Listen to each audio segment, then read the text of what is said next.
আসসালামু আলাইকুম। দেশ ও প্রবাস থেকে যে যেখান থেকে আমার এই ভিডিওটি দেখতেছেন সবাই ভালো থাকবেন, সুস্থ থাকবেন।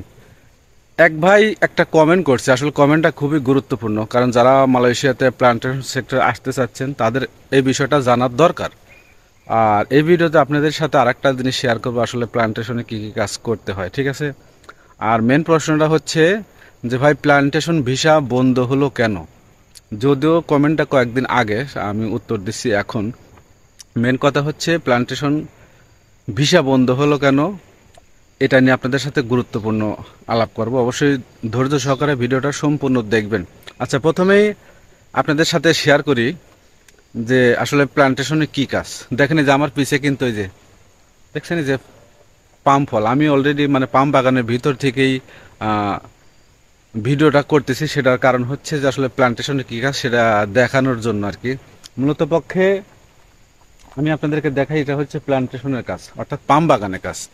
আপনাকে এই যে ফল দেখতেছেন, এই ফলগুলো আপনাকে কাটতে হবে, বা যে ডালগুলো আছে এই ডালগুলো আপনাদেরকে কাটতে হবে। আর এই যে নিচে দেখতেছেন না ঘাস, এই যে দেখা যায় ঘাস, এই যে এই ঘাসগুলো বীজ দিতে হবে, ঠিক আছে। আর এই গাছের গোড়ে সার যেটাকে বলে, এই সার দিতে হবে।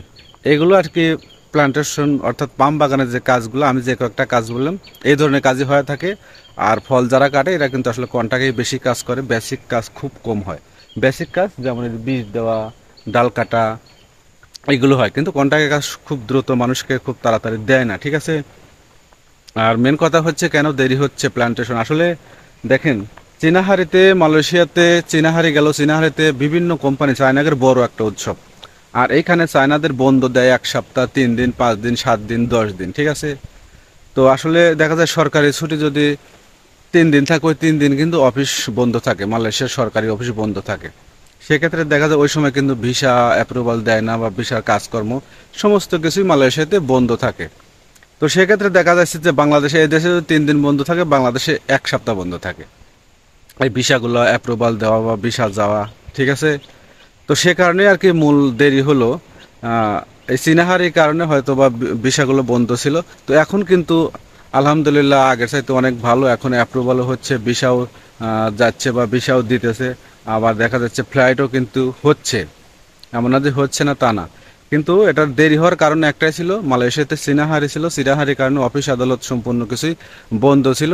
সেই কারণে আর কি দেরি হয়েছে। বা যারা এখনো পাসপোর্ট বা টাকা পয়সা জমা দিয়েছেন, মেডিকেল করছেন বা ভিসা বাড়িয়েছে, আপনাদের কোনো টেনশনের কারণে, যেহেতু সময় জানুয়ারি ফেব্রুয়ারি মার্চের ফুল মাস রয়েছে, তো সামনে আমাদের দেখা যাচ্ছে প্রায় 2 মাসের মতো আছে।